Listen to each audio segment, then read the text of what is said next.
ओम साई राम। सभी भाई साईं भक्तों को मेरा नमस्कार है। आज हम बात करेंगे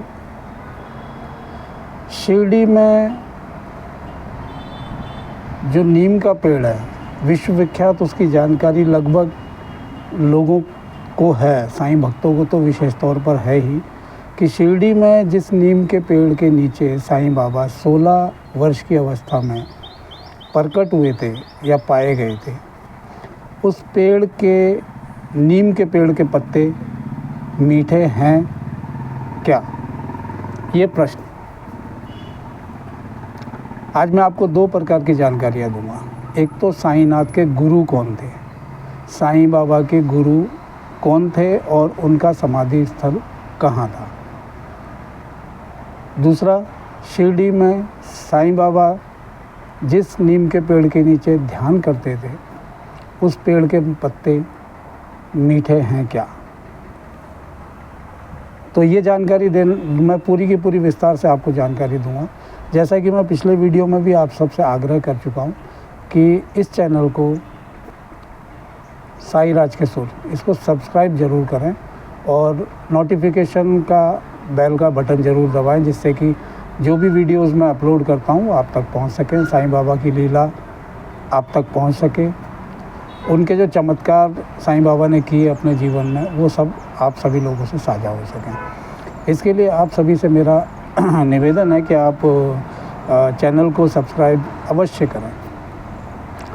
दूसरी बात एक और है कि देखिए, हम कभी कभी घर के बड़े हैं, प्रमुख हैं, मुखिया हैं, अपने बच्चों को, अपनी पत्नी को या अपनों से छोटों को कई बार ये कहते हैं कि अरे भाई पूरी बात तो सुनो। आजकल कैसा है, दो बातें हम अगर बच्चों से या किसी से भी या छोटों को समझाना चाहते हैं, सिखाना चाहते हैं, दो बातें सुन ली और निकल गए उठ के,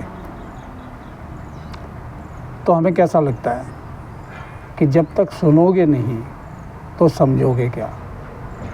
तो समझने के लिए, किसी भी बात की तह तक जाने के लिए, या सामने वाला हमें क्या सिखाना चाहता है, क्या बताना चाहता है, अपने से बड़ा जो सामने बैठा है वो हमें क्या सीख और क्या ज्ञान देना चाहता है, इस बात का बोध हमें तभी होगा जब हम उसकी पूरी बात सुनें। तो मेरे कहने का मतलब है कि आप लोग पूरा वीडियो देखिए। आप लोग थोड़ा बहुत वीडियो देखते हैं और YouTube चैनल को बंद कर देते हैं और दूसरी साइट या दूसरी दुनिया में चले जाते हैं। आप मनोरंजन से भरे हुए काफ़ी चैनल्स हैं जिनको आप देखते हैं, एंटरटेनमेंट करते हैं, मनोरंजन करते हैं, लेकिन थोड़ी सी भक्ति के लिए भी वक्त निकालिए। सुनेंगे नहीं तो समझेंगे नहीं। और देखिए, ज्ञान तो किसी भी बारे में हो, ज्ञान होना चाहिए।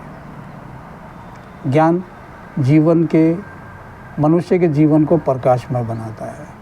ज्ञान से ही जीवन का अंधकार दूर होता है। तो आज हम बात करेंगे शिरडी के साईं बाबा के उस वृक्ष के बारे में जिस नीम के पेड़ के पत्ते मीठे हैं क्या, ये प्रश्न, इसके बारे में विस्तृत से आपको जानकारी दूंगा मैं।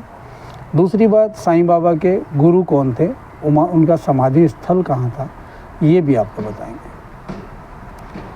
तो सबसे पहले मैं आपसे यही आग्रह कर रहा हूँ कि वीडियो पूरा देखा कीजिए और पूरा देखने के बाद लाइक कर दीजिए, सब्सक्राइब कर दीजिए। इसमें आपका कोई पैसा तो लगता नहीं है, आप देख रहे हैं, बटन दबा दीजिए। इससे क्या होगा, मुझे भी अच्छा लगेगा कि मेरे द्वारा जो मैं मेहनत करता हूँ, बाबा की जीवनी पर इतनी सर्चिंग करता हूँ, बहुत सी चीज़ें ढूंढ लेके आता हूँ, तलाश करता हूँ और आप तक पहुँचाता हूँ। उनके बारे में जो जानकारियाँ हैं, जो चमत्कार हैं, वो सारी चीज़ें मैं आप तक पहुंचा पाता हूं। तो मुझे भी अच्छा लगता है कि मेरे जो श्रोता हैं, साईं बाबा के जो भक्त हैं, उन्होंने साईं बाबा की लीलाओं का श्रवण किया। तो सभी श्रोताओं से मेरा यही निवेदन है कि आप सभी पूरा वीडियो देखा कीजिए, और पूरा वीडियो देखेंगे तो इतना तो मैं आपको आश्वस्त कर रहा हूं शब्दों के माध्यम से कि अगर देखेंगे और सुनेंगे तो अवश्य जीवन में उसका अच्छा प्रभाव आएगा। देखिए, हम लोग क्या करते हैं कि 24 घंटे में कम से कम या ज़्यादा से ज़्यादा समय, मैं अगर ये कहूँ कि बहुत सारी जगह पर ऐसा हम लोग खर्च कर देते हैं समय को और वक्त को।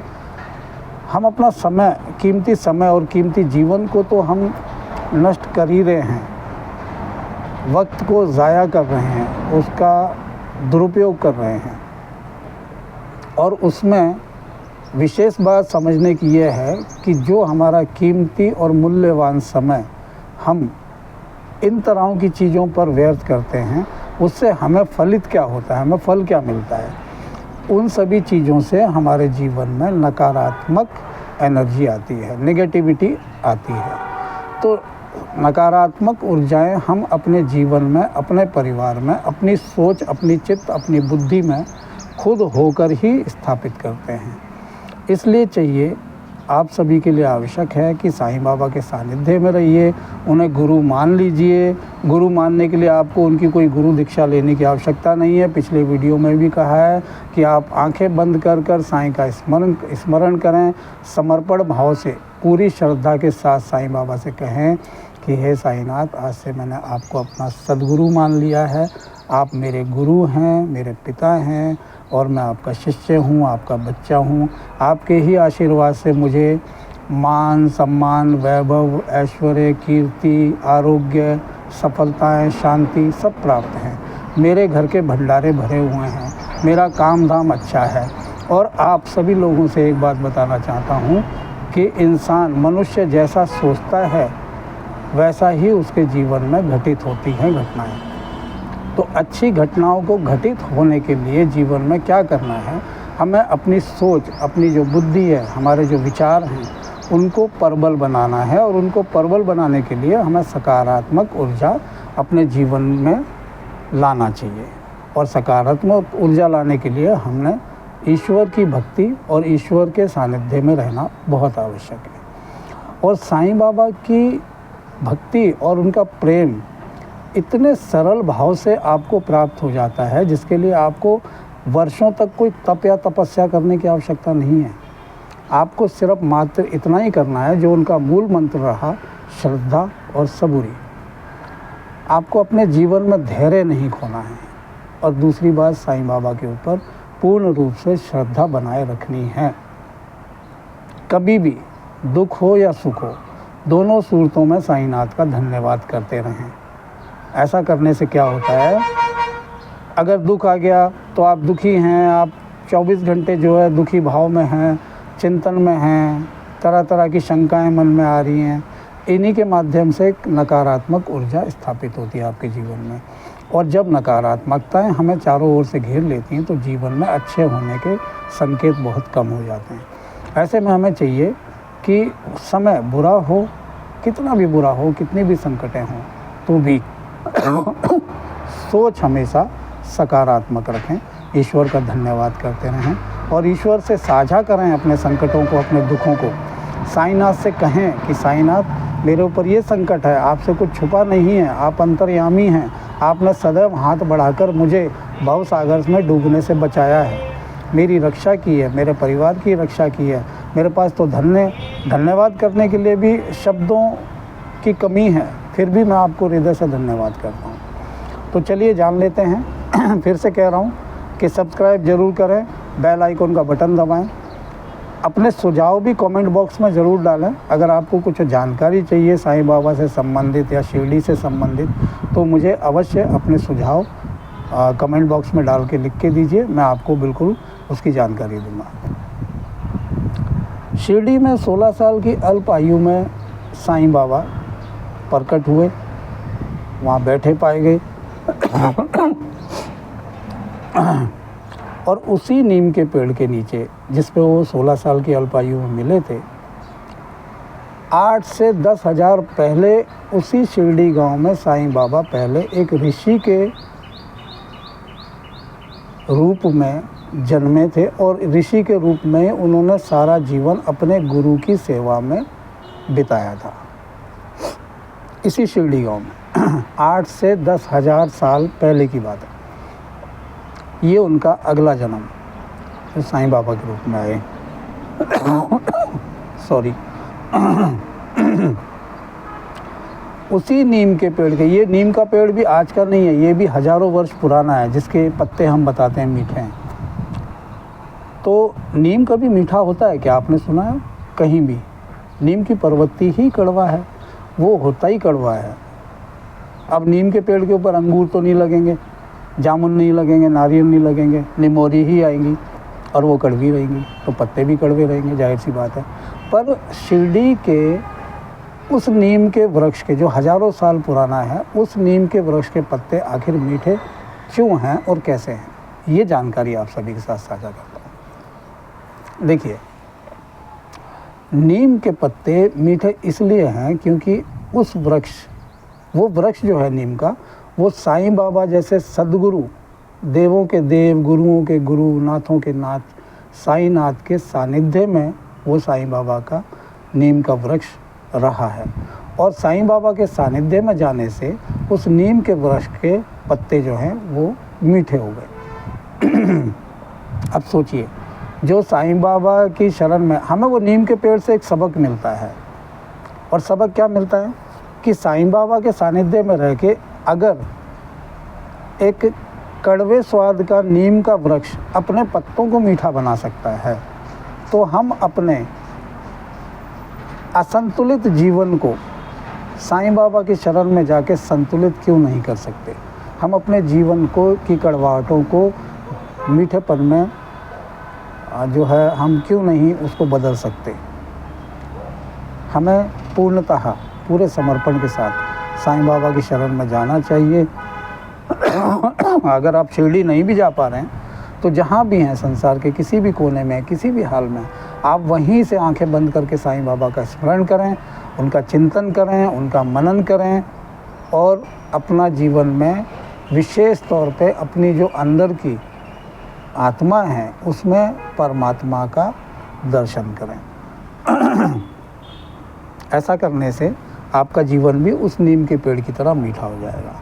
उस नीम के पत्तों का मीठेपन की दूसरी वजह ये भी है कि 8 से 10,000 साल पहले साईं बाबा के गुरु उसी नीम के पेड़ के नीचे आध्यात्मिक तौर पे वो अपना जो है वहाँ पे योग किया करते थे, और उनका वो समाधि स्थल भी है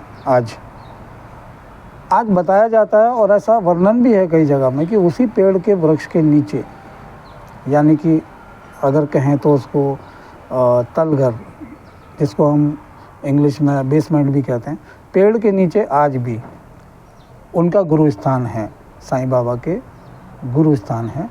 और उस गुरु स्थान पे 4 दिए जो चमत्कारिक, वो हमेशा प्रज्वलित रहते हैं, कभी बुझते नहीं हैं, उनमें विशेष तौर पर कोई तेल नहीं डालता। ऐसा माना जाता है कि आज भी वो 4 दिए, आसन भी लगा हुआ है और आसन के चारों तरफ 4 दिए लगे हुए हैं।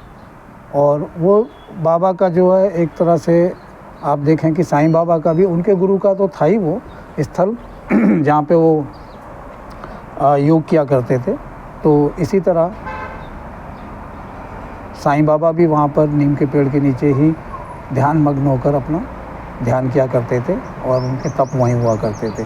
तो इसी तरह आज वो वृक्ष के पेड़ के नीचे की जो स्थान है उसको तपोभूमि भी कहा जाता है।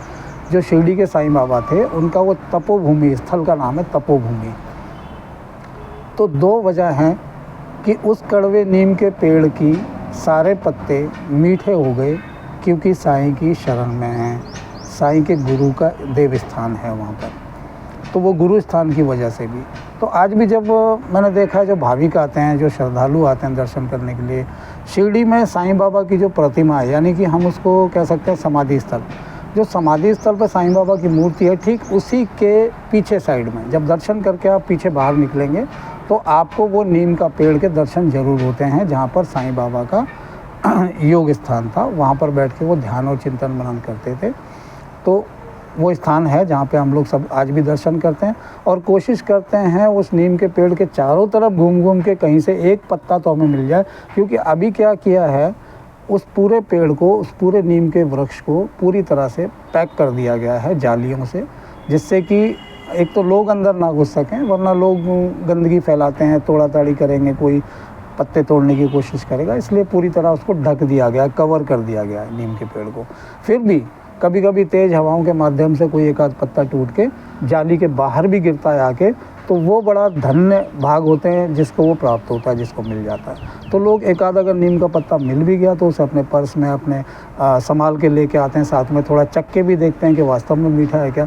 और साईं बाबा के एक प्रसाद के रूप में, कृपा प्रसाद के रूप में उसे अपने पर्स में, अपने घर की तिजोरी में ला के, अपने जो भी रोज़गार है उसकी तिजोरी में ला के रखते हैं कि ये बाबा का चमत्कारी पत्ता है, आशीर्वाद से भरा हुआ है।